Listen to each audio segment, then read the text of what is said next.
Perempuan masih menjadi sebuah isu utama di Indonesia. Bagaimana peran perempuan ini masih menjadi sebuah tanda tanya apakah akan berimbang dengan posisi laki-laki. Meskipun dalam beberapa undang-undang mengatur tentang bagaimana perempuan dalam politik, akan tetapi menurut data yang ada, peran perempuan dalam politik masih kurang dari 30%. Kita akan berbicara dengan salah satu anggota dewan di Kabupaten Kebumen dan kita akan menuju ruangannya, kita akan berbicara mengenai hal itu semua. Mari kita cek. Yuniarti Widayaningsih, wanita kelahiran Kebumen 25 Juni 1981 ini adalah perempuan pertama di Kebumen yang menjabat sebagai pimpinan DPRD Kebumen. Politisi kawakan yang memulai karir politiknya di Partai Golkar ini telah 3 kali menjabat sebagai anggota DPRD Kebumen. Wanita yang biasa disapa Mbak Sherly adalah istri seorang perwira menengah TNI Angkatan Udara berpangkat kolonel. Menurutnya, berpolitik merupakan hal yang mengasyikkan, karena dengan terjun ke politik, ia dapat memperjuangkan hak-hak masyarakat dan terutama kaum wanita. Pada prinsipnya, suami dan anak mendukung dengan karir saya. Peran perempuan perlu ditingkatkan karena selama ini peran perempuan hanya dikesampingkan. Kita anggarkan 45% untuk program-program pemerintahan yang ada di Dispermandes P3A, ada di Disnaker UMKM, dan dari beberapa OPD yang lain. Gini Mbak Sherly, sebagai seorang wakil rakyat Mbak Sherly, kemudian juga wakil perempuan, dan tentu ingin hak-hak perempuan itu terjaga. Cuman memang di masyarakat saat ini kekerasan terhadap perempuan itu masih saja terjadi, baik kekerasan seksual maupun kekerasan fisik. Mbak Sherly sebagai seorang anggota dewan, wakil rakyat dan juga wakil dari perempuan, sudah sejauh mana melakukan atau mengupayakan kekerasan ini bisa diminimalisir, terutama mungkin di Kebumen? Oke. Dengan meminimalisir, kalau dikatakan kekerasan perempuan seperti fenomena gunung es. Jadi data yang disampaikan oleh beberapa OPD yang ada program untuk mengurangi kekerasan itu tidak sesuai dengan ada yang realita di lapangan. Jadi sepertinya aib itu seperti ditutup-tutupi, Mas. Jadi ini sangat kita harus konsen sekali dalam rangka untuk program itu supaya apa yang disampaikan oleh OPD terkait data dan realita di lapangan itu sama. Karena selama kami tahu itu masih ditutup-tutupin, mungkin karena aib keluarga, mungkin mereka jadi agak malu. Jadi kita mensupport supaya ada sosialisasi program-program di beberapa OPD bagaimana cara mengurangi kekerasan perempuan supaya bagaimana keluarga itu hidup lebih harmonis seperti saya, Mas.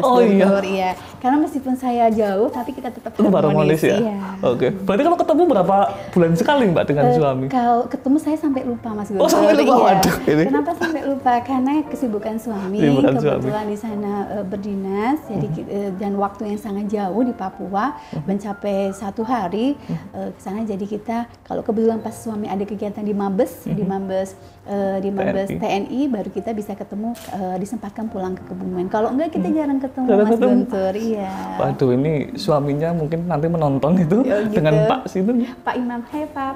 Hai Pak, panggilnya Pap itu. Pap dan Bunda mungkin atau? Iya, Pap dan Mama aja. Mama. Iya, ini menarik karena sedikit keluar dari konteks pembicaraan, tapi juga ini masih berbicara mengenai perempuan di Hari Perempuan. Tentu saya penasaran pribadi dan juga mungkin nanti penonton pemirsa penasaran bagaimana Mbak Sherly bisa bertemu dengan suami tercinta gitu, Pak. Gitu, iya. Mungkin bisa ceritakan bagaimana pertemuan pertama, kemudian jatuh cinta atau first cinta dan pertama mungkin itu atau gimana Mbak, mau ceritakan ini? Oke, itu tanpa sengaja waktu saya ketemu suami saya. Suami saya waktu kita nikah sudah menjabat sebagai kolonel dan sekarang sebagai letkol dan sekarang sudah menjadi kolonel. Waktu itu saya juga agak dengar kalau sudah kolonel berarti sudah usia gitu ya. Tetapi nggak apa-apa. Waktu itu pas kebetulan kita ketemu di tempat saudara saya, di tempat sama kakak ipar saya, di situ tanpa kebetulan sekali. Setelah itu mungkin kita saling memandang gitu, Mas Guntur. berlanjut. Setelah itu kita berkelanjutan dan nggak lama, selama 1 tahun kita langsung merencanakan untuk pernikahan. Wah, berarti bentar lagi ini jadi Pak Jenderal ini. Amin, amin, amin, doa restunya semoga pemirsa. Berarti dan lanut di sana? Sekarang bukan, sekarang di sana sebagai asisten personil dari Panglima atau Pangkosek. Oh iya. Wah, ini juga bertemu jarang tapi tetap pasti mengupayakan untuk berkomunikasi, Mbak ya. Sudah berapa lama long distance nih, Mbak? Kita dari dulu, Mas, waktu kita nikah memang sudah long distance. Waktu kita nikah, suami berada di Makassar. Setelah di Makassar di Mabes, karena kita kepingin berduaan, akhirnya suami pindah di Jogja, di Dangano Jogja. Dan setelah itu nggak lama di sana langsung dipindah ke Papua. Tapi nggak apa-apa deh, Mas. Yang penting saling komunikasi dan bulanannya tetap lancar. Oh, itu yang paling penting, pemirsa. Jadi bulanan jangan sampai terhenti juga, Mbak. Yeah.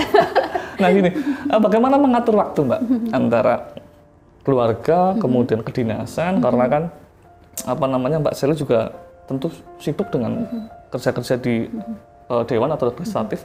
Bagaimana mengatur untuk bagaimana anak ini tetap yang masih balita ya, 3,5 tahun, kemudian mungkin pada saat suami pulang ini, bagaimana mengatur seluruh proses yang ada ataupun kehidupan di keluarga Mbak Sherly? Begitu.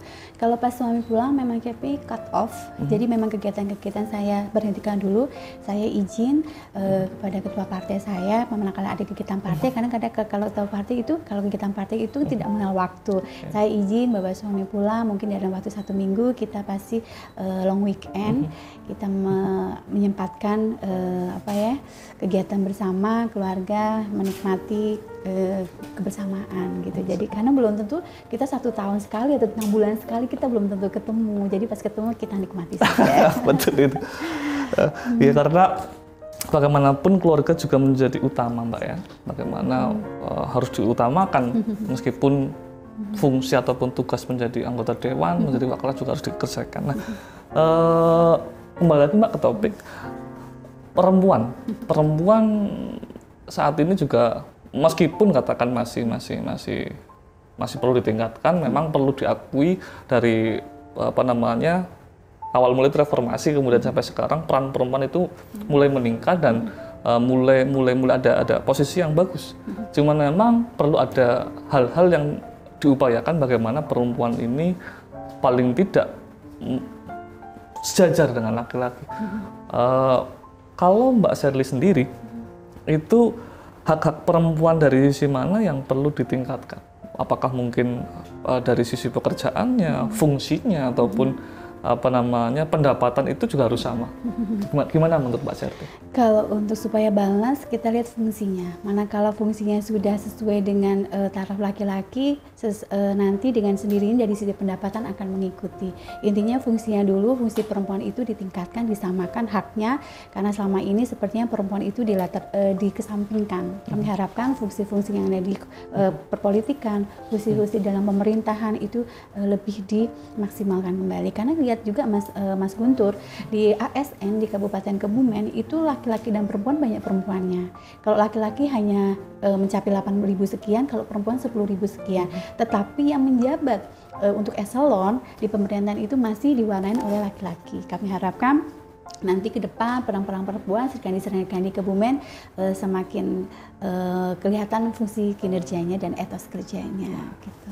Baik, terima kasih ini Mbak Sherly atas paparannya dan memang di sini perlu ada kerjasama ataupun kedekatan antar perempuan, Mbak ya. Jadi ada pimpinan sudah ada, kemudian nanti untuk di eksekutif juga perlu ditingkatkan di pimpinannya, dan memang peran perempuan kami harap pun dan masyarakat pada umumnya juga mengharap peran perempuan itu masih perlu bukan masih perlu tapi terus meningkat dan bukan melebihi memang ya, tapi sejajar dengan laki-laki. Dan terakhir nih Mbak, harapan Mbak Sherly untuk pemerintah yang kemarin baru terpilih, yaitu Pak Arief Sugianto dan Mbak Rista, itu nanti menjabat, harapan mungkin yang ingin disampaikan kepada beliau-beliau di eksekutif, bagaimana hak atau peran perempuan itu bisa dioptimalkan itu. Hak apa saja yang mungkin bisa beliau nanti bawa dalam tugas-tugas beliau. Monggo. Gitu ya.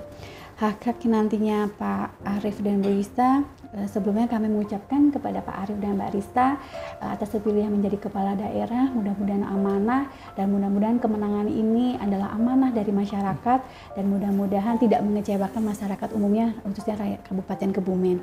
Semoga ke depan Kebumen dengan terpilihnya Mbak Arief dan Mbak Rista, Kebumen lebih sejahtera, lebih baik dan terangkat dari angka kemiskinan yang selama ini angka kemiskinan Kabupaten Kebumen adalah nomor 1 se-Jawa Tengah. Harapannya nanti ke depan lebih baik lagi, dan karena sebetulnya kemiskinan itu hanya dilihat kamuflase aja Mas, tapi dilihat masyarakat secara kabupaten sepertinya kita bukan tergolong orang miskin. Itu yang pertama. Yang kedua, bagaimana nanti dengan adanya Pak Arief dan Mbak Rista dengan program-program perempuan khususnya kami akan mensupport itu. Kami akan mengkomunikasikan bersama teman-teman yang ada di eksekutif bahwa peran perempuan harus ditingkatkan kembali, baik dari sisi sosialisasi, sisi dari program, sisi dari bantuan, sisi dari komunikasi, maupun dari beberapa komunitas kita tingkatkan, kita lebih dekatkan kembali, karena di sini ada pejabat eksekutif dan pejabat legislatif menjadi pihak perempuan. Kami harapkan karena mayoritas perempuan Kebumen lebih banyak, jadi lebih kita mendukung peran-peran perempuan ke tingkat yang lebih baik lagi. Baik, terima kasih, super sekali Shirley atas waktunya, dan kita tunggu juga nanti semoga eksekutif dan legislatif akan jalan bersama, dan salah satu yang diperjuangkan Mbak ya, yaitu peran perempuan lebih baik di masa mendatang. Terima kasih Mbak Shirley atas waktunya. Kami akhiri, kemudian mungkin kedepannya ini pembicaraan yang akan berlanjut mungkin pemirsa, jadi kita akan ketemu lagi, dan terima kasih, sampai jumpa.